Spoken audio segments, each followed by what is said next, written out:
It's also a good way of looking at it. You know, Ayn Rand ended up living on Social Security. Yeah, absolutely, yeah, she's, Even though she She's had a scam some artist. people don't have $1.5 any million in the self-awareness. bank. Yeah, some people have no self-awareness, it's fine. So, would you say that Occupy Minnesota had any failures, whether as an organization, even though it's technically not an organization, or like as a network, or whether it didn't live up to any of your expectations? Your personal expectations? A failure is only a failure if you don't know it's done. I think- So, learning experiences, I guess you could frame I it.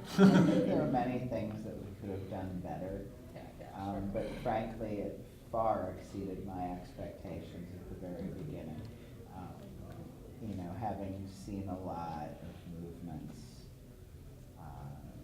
you know, it was so incredible compared to anything in the previous 20 years. It was more widespread. There's still book clubs in small towns all across the Midwest and the country. I mean, I talk to folks regularly, like, you know, Dubuque, Iowa, they have like a reading group, stuff like that, that, you know, it reached places and people that I never would have expected.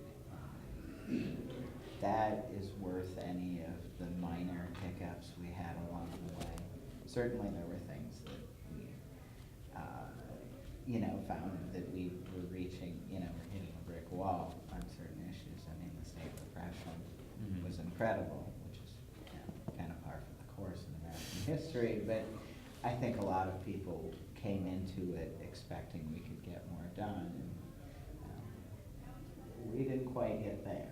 I But think we still not did done. though, because the fact that OSHA and I are even sitting next to each other, having a civil conversation. There was a time. There was a time. There was a time There was when a I was time. screaming at him at the top of my lungs. Yeah, and- we won't talk too much about this meeting. But the thing is, you know, we did that, we all came away from better people, and that's Yeah. really a victory there. And that's one of the things I think you really learn in activist circles is like, your enemies at one point are gonna be your very necessary allies at a later point. And so how are we gonna deal with each other when we do have disagreements? And that it's a smaller circle than you think. Yeah. Community building, many wars, Right. you know, coming up many. Yeah. Well, of course, that's been one of the jokes for years on the right, is that the left could never get itself together enough to pose any sort of threat. And we clearly proved that, while not perfect, we did manage to come together and get a lot of things done and come to terms in ways that many of us never would have expected. They definitely saw us as a threat, that's for sure. They still do. Definitely, yeah, That's for that's sure. Yeah, no, it's like this reality flickered on for a minute where we suddenly saw like, wait a minute, we could have our own TV station just on the internet.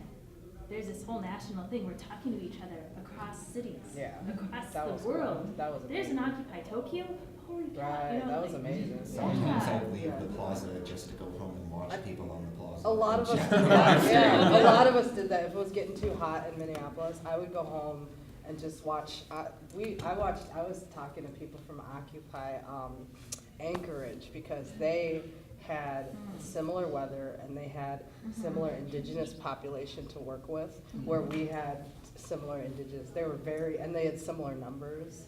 So I'd get ticked off and be like, what are they doing? Colorado or somewhere or whatever. But you could, and it was awesome. Yeah, they had That's Occupy funny. Streams, you know, Yeah. it was called Occupy Streams, and you could just You go could to log this on any website city and you for could the- see every city, Yeah. revolutions in every city, of course, you didn't see it in the news. Yeah. But still, like now, I find a lot of people don't know about it. Yeah, that And was that's the cool. thing, is like all these troubles and problems and challenges we were having, we could communicate with each other and tap into this collective intelligence, Yeah. right? Thank you so Recognizing we're not alone. Oh, thanks. Thanks for coming. Yeah, and like, oh, this is how Anchorage is dealing with it, okay, well, let's bring that to the GA, you know? There was a lot of So, that. And then there was Australia, you know, they decided to make clothing out of their tents, and they hid in the tent. yeah. That was the best thing, that was the coolest thing ever, they got it. YouTube tent monsters. Yeah. They put tents where they weren't supposed to be, and then when the cops came and they had somebody filming it, and they all stood the cops came over and they stood up And they just, and they were wearing their tents and the cops couldn't really do anything because Oh. clothing is not illegal. It was Yeah. their tents. very cool. Yeah. Because we started to, Yeah. It's hilarious. it was really great. I was watching a web series or a YouTube video on some of the graffiti that came out of Occupy Oakland specifically, and that's a really cool video. I don't remember the name of it, but if you just Google Occupy Oakland graffiti, there's some artists out there that are reclaiming their communities, and it's freaking awesome. Like, I love it. So there's a lot of, like you said, it just allows people to empower themselves and take back, you know, their neighborhoods. With Oakland especially, when Occupy first started there, and even before they were in the attempts of organizing a commune in Oakland.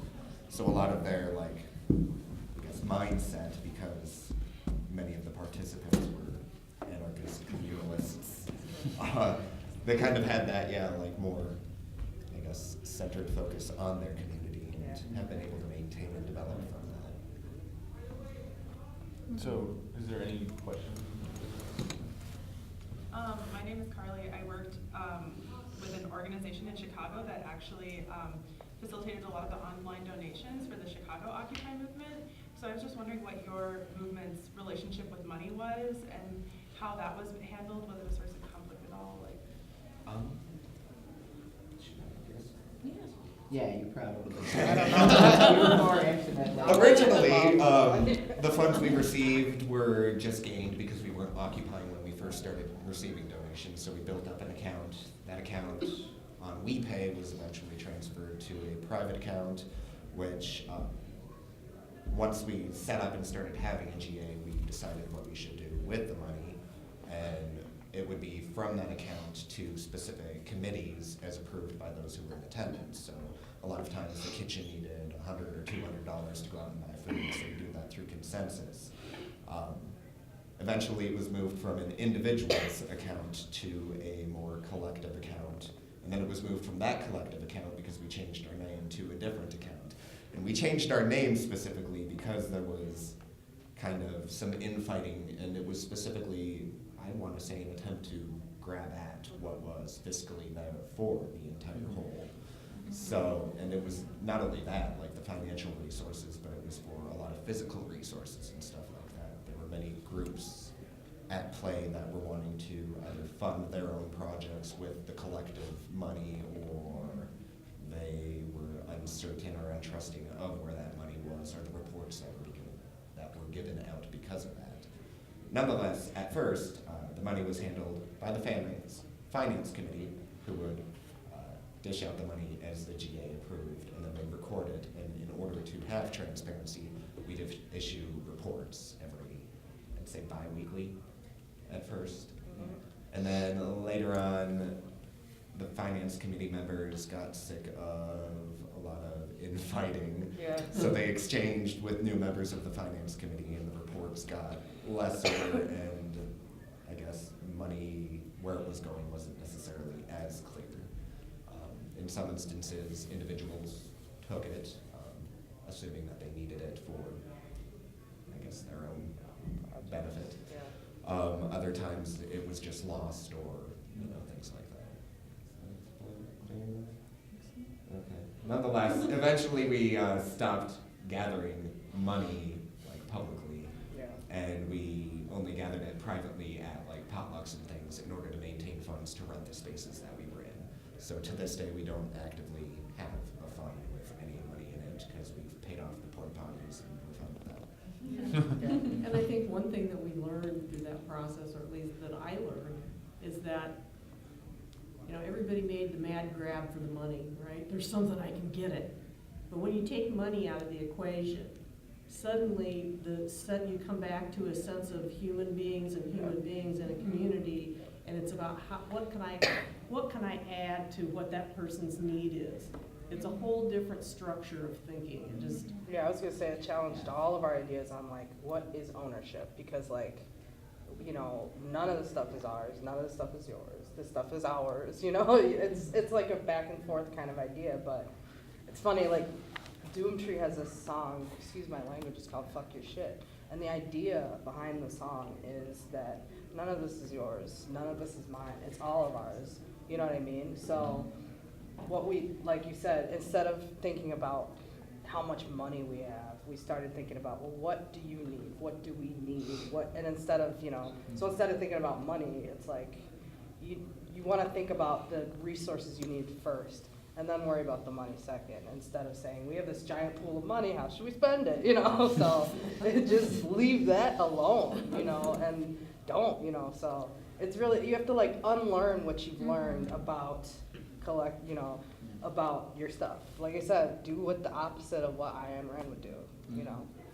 One was also, you know, what Osha and Gillette were talking about was entirely true, but we learned to work with each other in ways that, yeah, there was definitely, you know, some selfishness and even outright theft at times. It didn't just happen here, it happened across the country. I mean, people, you know, were dealing with, you know, poor students, homeless folks, all sorts of people who are really in desperate need, but after a while they often found that if they just come to somebody and be like, look, I need a new pair of boots or whatever, we'd be like, oh sure, we'll, you know, we'll patch the Find hat, it, here's yeah. $50, you go get your